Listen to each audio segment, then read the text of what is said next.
नमस्कार, जोहार। आई चलते हैं झारखंड की ताज़ा खबरों की ओर। लेकिन उससे पहले दोस्तों, अगर आपने अभी तक इस चैनल को सब्सक्राइब नहीं किया तो कर लें, जिससे कि आपको झारखंड की ताज़ा और महत्वपूर्ण खबर रोजाना मिलती रहे। खबर झारखंड में पारा शिक्षकों के मानदेय मद में 5% राशि की हो गई कटौती। केंद्रीय शिक्षा मंत्रालय ने दिया संकेत। केंद्रीय शिक्षा मंत्रालय ने झारखंड शिक्षा परियोजना को पत्र भी लिखा, जिसमें पारा शिक्षकों के मानदेय में अगले वित्तीय वर्ष से वर्तमान वित्तीय वर्ष की तुलना में 5% राशि कम देने की बात कही गई। और इससे क्या होगा कि पारा शिक्षकों का वेतन कम हो जाएगा। आपको बता दें कि 2021-22 बजट को स्वीकृति देने को लेकर इस बैठक में ये बात हुई। बैठक के पूर्व केंद्रीय शिक्षा मंत्रालय ने झारखंड शिक्षा परियोजना को पत्र भी लिखा है, जिसमें पारा शिक्षकों के मानदेय में अगले वित्तीय वर्ष से वर्तमान में जो राशि है उससे कम राशि देने को कहा गया। अगली खबर, झारखंड के 33 लाख छात्र छात्राओं के लिए बड़ी खुशखबरी। झारखंड के सरकारी स्कूलों में पढ़ने वाले छात्र छात्राओं के लिए खुशखबरी है। कोरोना संक्रमण के कारण स्कूलों के बंद रहने से मिड डे मील भोजन से वंचित छात्रों को निर्धारित अवधि की खाद्य सामग्री एकमुश्त दिए जाने की तैयारी है। प्राथमिक कक्षाओं के लिए प्रतिदिन प्रति बच्चे ₹4.97 तथा उच्च प्राथमिक कक्षाओं के लिए प्रतिदिन प्रति बच्चे को ₹7.95 की दर से फूड पैकेट उपलब्ध कराए जाएंगे।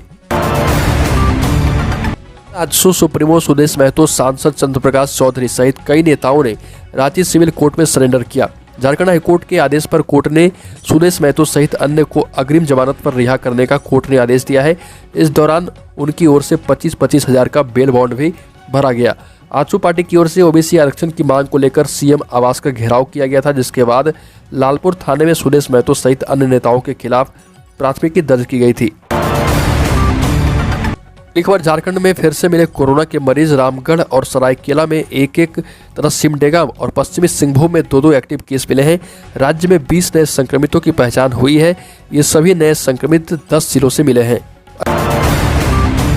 अगली खबर, झारखंड कर्मचारी चयन आयोग अप्रैल माह में कई विभागों में रिक्त पदों की नियुक्ति को लेकर विज्ञापन जारी करेगा। इनमें श्रम नियोजन एवं प्रशिक्षण विभाग में ITI इंस्ट्रक्टरों की नियुक्ति भी शामिल है। वहीं आयोग की डिप्लोमा स्तरीय संयुक्त प्रतियोगिता परीक्षा अप्रैल के अंतिम सप्ताह में होगी। जुलाई के पहले सप्ताह में इसका परिणाम जारी होगा। इसी तरह सामान्य स्नातक योग्यताधारी संयुक्त प्रतियोगिता परीक्षा अब मई के अंतिम सप्ताह में होगी तथा जून के अंतिम सप्ताह में इसका परिणाम जारी होगा। पर 2 साल के इंतजार के बाद 7 मार्च से राजधानी के प्ले स्कूल भी खुल जाएंगे। स्कूल प्रबंधन ने इसकी तैयारी कर ली है। अभिभावकों को इसकी सूचना भी दी गई। ऑनलाइन की जगह बेबी प्री नर्सरी से लेकर नर्सरी LKG KG की ऑफलाइन क्लास भी शुरू हो जाएगी। बच्चे स्कूल बैग लेकर स्कूल पहुंचेंगे। आपको बता दें कि शहर के 2 दर्जन से अधिक स्कूलों के प्रिंसिपल ने कहा कि प्ले स्कूलों को लेकर सरकार ने कोई अलग से गाइडलाइन जारी नहीं की है, लेकिन राज्य के सभी जिलों में 7 मार्च से कक्षा 1 और इससे ऊपर की कक्षाओं में ऑफलाइन पढ़ाई की अनुमति दे दी गई है। अगली खबर, रांची रिम्स के निदेशक का बड़ा बयान सामने आया है। रिम्स में निदेशक के खिलाफ सीनियर डॉक्टर्स ने हाल ही में प्रदर्शन किया। डॉक्टर्स की कई मांगे हैं, इसमें प्रमोशन, बकाया एरियर भुगतान आदि शामिल है। डॉक्टरों की नाराजगी पर निदेशक डॉक्टर कामेश्वर प्रसाद ने कहा कि नियम से ही कोई काम किया जाएगा। रिम्स के कई डॉक्टर हैं जो नियम से चलना नहीं चाहते। जब नियम कानून से संस्थान को चलाने का प्रयास किया जा रहा तो ऐसे में लोग मेरे खिलाफ प्रदर्शन कर रहे। झारखंड में हाई स्कूल शिक्षक नियुक्ति 2016 के तहत संस्कृत व TGT PRT शिक्षकों की नियुक्ति मामले में दायर अवमानना याचिका पर झारखंड हाईकोर्ट में सुनवाई हुई। इस दौरान कोर्ट ने शिक्षा सचिव राजेश शर्मा व कार्मिक सचिव वंदना डालडेल को कड़ी फटकार लगाई। जस्टिस SK द्विवेदी व वंदना डालडेल और राजेश शर्मा को हिदायत दी कि अगर 2 सप्ताह के अंदर संस्कृत शिक्षकों सहित अन्य की नियुक्ति का ऑर्डर नहीं दिया तो दोनों अधिकारियों के खिलाफ अवमानना की कार्यवाही शुरू कर दी जाएगी। पंचायत चुनाव से पहले ओबीसी को 27% आरक्षण देने और जमीन को लेकर सदन गर्म रहा। आरक्षण मुद्दे पर भाजपा विधायकों ने जमकर हंगामा किया। वहीं जमीन मामले में सत्ता पक्ष और विपक्ष में तीखी नोकझोंक हुई।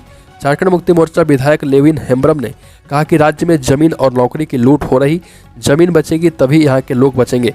भाजपा विधायक CP सिंह ने इस पर पलटवार करते हुए कहा कि अगर ऐसा है तो सरकार अगले सत्र में जमीन लुटेरे की सूचना सदन में रखे। मोदी के खिलाफ विपक्ष का मोर्चा बनाने में जुटे तेलंगाना के CM। तेलंगाना के मुख्यमंत्री के चंद्रशेखर राव दोपहर झारखंड पहुंचे। राजधानी रांची में झारखंड मुक्ति मोर्चा के कार्यकारी अध्यक्ष और राज्य के मुख्यमंत्री हेमंत सोरेन से एक दिन पहले मुलाकात हुई थी। इस दौरान मुख्यमंत्री हेमंत सोरेन की पत्नी कल्पना सोरेन सहित कई और लोग भी मौजूद रहे। तेलंगाना के मुख्यमंत्री ने कहा कि अभी किसी फ्रंट का गठन नहीं हो रहा, देश भर के नेताओं और संगठनों से चर्चा करके मोदी सरकार के खिलाफ एक फ्रंट का गठन किया जाएगा। सरकार को लेकर प्रक्रिया हुई तेज। गांव की सरकार गठन को लेकर झारखंड में प्रक्रिया तेज हो गई। मार्च महीने में अधिसूचना जारी होने का अनुमान है। इसे देखते हुए जिला प्रशासन ने चुनाव संबंधित प्रक्रिया तेज कर दी है। अब तक जिला परिषद सदस्य, पंचायत समिति सदस्य और मुखिया के लिए अलग अलग निर्वाची पदाधिकारी नामित कर दिए गए। साथ ही साथ ट्रेनिंग भी संपन्न हो चुका है। जिला में 15 जिला परिषद सदस्य और 147 पंचायत समिति सदस्य और 125 मुखिया और करीब 1100 वार्ड पार्षद के पद पर चुनाव होना है। झारखंड में पढ़ाई को पटरी पर लाने के लिए सरकार ने उठाए कदम। झारखंड के 7 जिलों में 7 मार्च से स्कूल खोलने को लेकर तैयारी शुरू हुई। आपदा प्रबंधन विभाग के निर्देश के बाद स्कूली शिक्षा और साक्षरता विभाग ने गाइडलाइन जारी कर दिया है। राज्य के 17 जिलों में 4 फरवरी से स्कूल खुल चुके हैं। इन 7 जिलों में 9वीं से 12वीं के छात्र छात्राओं के लिए स्कूल खोले गए थे। इन जिलों में अब स्कूलों में पूरी तरह से पढ़ाई होगी। कोरोना की वजह से राज्य में शिक्षा बुरी तरह प्रभावित थी। अगली खबर, झारखंड के मुख्यमंत्री हेमंत सोरेन ने फरवरी महीने के 27 तारीख को बोकारो और धनबाद से भोजपुरी मगही को क्षेत्रीय भाषा से हटाने का फैसला किया था। अब इसको लेकर अखिल भारतीय भोजपुरी मगही मैथिली अंगिका मंच के बैनर तले रविवार को झारखंड बंद की चेतावनी दी गई। साथ ही हेमंत सोरेन की 2 नीतियों को लेकर विरोध भी किया जाएगा। और आपको बता दें कि कल हो सकता है झारखंड बंद भी हो सकता है। खबर, महाशिवरात्रि के दिन बाबा वैद्यनाथ धाम मंदिर देवघर में बड़का गांव की विधायक अम्बा प्रसाद के साथ कथित दुर्व्यवहार के मामले में देवघर के उपायुक्त मंजूनाथ भजंत्री ने मंदिर के मुख्य प्रबंधक रमेश परिहस्त को कार्यमुक्त कर दिया। हालांकि अब तक इस मामले में किसी भी अधिकारी के खिलाफ कार्रवाई नहीं की गई। झारखंड विधानसभा में मामले को उठाते हुए अम्बा प्रसाद ने अधिकारियों के खिलाफ भी आरोप लगाया था। विधानसभा अध्यक्ष रविन्द्र दत्त महतो ने कहा था कि राज्य के अधिकारी बेलगाम हो गए। उन्होंने कार्रवाई करने को कहा था, लेकिन कार्रवाई सिर्फ मंदिर के मुख्य प्रबंधक के खिलाफ हुई। झारखंड में पंचायत चुनाव मैट्रिक और इंटर की परीक्षा के बाद होंगे। इसके संकेत राज्य के ग्रामीण विकास मंत्री आलमगीर आलम ने दिए हैं और कहा कि झारखंड सरकार पंचायत चुनाव कराने को तैयार है। राज्य सरकार ने चुनाव कराने की अनुशंसा झारखंड राज्य निर्वाचन आयोग से कर दी है। निर्वाचन आयोग मैट्रिक और इंटर की परीक्षा की तारीखों को ध्यान में रखते हुए पंचायत चुनाव का कार्यक्रम तैयार करेगा। अगली खबर, चारा घोटाले के मामले में सजायाफ्ता लालू प्रसाद यादव से मुलाकात के लिए बिहार के 3 नेता रांची स्थित रिम्स अस्पताल पहुंचे। इसमें पार्टी के राज्यसभा सांसद अमरेंद्र धारी सिंह, पार्टी के नेता सैयद फैसल तथा रामबाबू सिंह शामिल रहे। डोरंडा कोषागार से अवैध निकासी के मामले में सीबीआई की विशेष अदालत ने लालू यादव को 5 वर्ष की जेल की सजा सुनाई है। जेल अवधि के दौरान खराब सेहत के कारण उन्हें रिम्स के पेइंग वार्ड में भर्ती किया गया। और यूक्रेन में चल रही युद्ध में केवल यूक्रेन के ही नहीं बल्कि भारतीय स्टूडेंट्स का भविष्य भी उलट-पुलट हो गया। ऐसे में यूक्रेन में अपनी मेडिकल की पढ़ाई बीच में छोड़कर भारत लौट रहे स्टूडेंट्स के लिए नेशनल मेडिकल कमीशन ने बड़ी राहत दी है। कमीशन ने कहा कि जिन मेडिकल स्टूडेंट्स की डिग्री पूरी हो चुकी है उन्हें भारत में इंटर्नशिप करने का मौका मिलेगा। विदेश से पढ़कर आने वाले छात्रों के लिए इंटर्नशिप की 7.5% सीटें भी तय की गई। पर अमूल के बाद मदर डेयरी ने भी दूध की कीमतों में 2 रुपये का इजाफा किया। कंपनी की तरफ से दी गई जानकारी के मुताबिक दिल्ली, एनसीआर सहित देश के बड़े राज्यों में 2 रुपये प्रति लीटर का इजाफा किया गया है। कंपनी की ओर से कहा गया कि बढ़ती लागत की वजह से दूध के दाम प्रति लीटर 2 रुपये बढ़ाए जा रहे। मूल्य वृद्धि के बाद मदर डेयरी के फुल क्रीम दूध की कीमत 59 रुपये प्रति लीटर होगी। वहीं टोड दूध की कीमत बढ़कर 49 रुपये और डबल टोड दूध 43 रुपये में मिलेगा।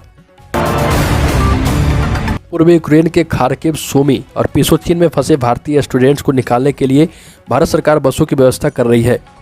विदेश मंत्रालय ने जानकारी देते हुए कहा कि 5 बसें वहां भेजी जा चुकी है। शाम तक और बसें जाएंगी। विदेश मंत्रालय ने कहा कि खार्किव में 300, पिसोचिन में 900, 1000 और सूमी में करीब 700 स्टूडेंट्स फंसे हैं। विदेश मंत्रालय के प्रवक्ता अरिंदम बागची ने कहा कि हमने यूक्रेन सरकार से स्टूडेंट्स को निकालने के लिए ट्रेनें चलाने की अपील की थी, पर उनका कोई जवाब न मिलने पर हम बसों की व्यवस्था कर रहे। और उन्होंने यह भी कहा कि हमने रूस और यूक्रेन दोनों से स्थानीय सीजफायर की अपील भी की है ताकि हम अपने लोगों को वहां से निकाल सके।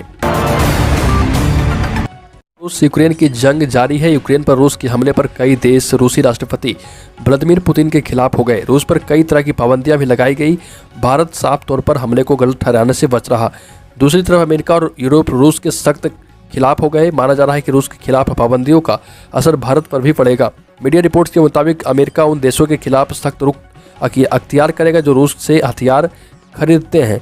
जाहिर है इससे भारत पर भी गंभीर असर पड़ सकता है। पर कांग्रेस के पूर्व अध्यक्ष राहुल गांधी वाराणसी पहुंचे। राहुल अपनी बहन प्रियंका गांधी के साथ करीब 1 किलोमीटर पैदल चलकर काशी विश्वनाथ मंदिर पहुंचे। पूजा अर्चना के बाद दोनों फूलपुर के लिए रवाना हो गए। फूलपुर की सभा में राहुल ने पीएम नरेंद्र मोदी पर तंज कसा और कहा कि पीएम रोजगार नौकरी 15 लाख की बात क्यों नहीं करते। मैं कभी नहीं कहूँगा कि आपके खाते में 15 लाख रुपए आएंगे, क्योंकि मैं आपसे झूठ नहीं बोल सकता। मोदी जी कहते हैं कि हम विदेशी, हमारा परिवार भी इलाहाबाद का है। सुना है कि मोदी जी ने मगरमच्छ से लड़ाई लड़ी, मगर हमने उन्हें देखा कि जब वह गंगा में घुसे तो उनसे तैरा भी नहीं गया।